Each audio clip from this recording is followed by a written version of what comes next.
घराच्या गच्ची जवळून गेलेल्या हाय व्होल्टेज असलेल्या विजेच्या तारांचा शॉक लागून 2 लहान मुले भाजल्याची धक्कादायक घटना MIDC परिसरातील संगम नगर येथे बुधवारी दुपारी घडली।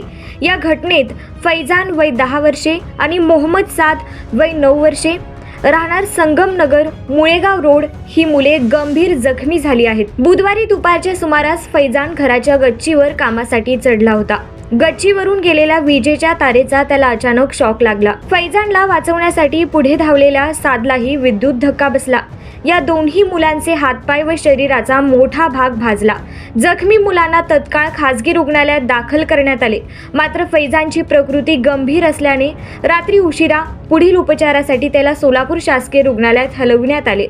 त्यांना रुग्णसेवक रुपेश कुमार भोसले आणि जावीद कोलमपल्ली यांनी उपचारासाठी दाखल केले।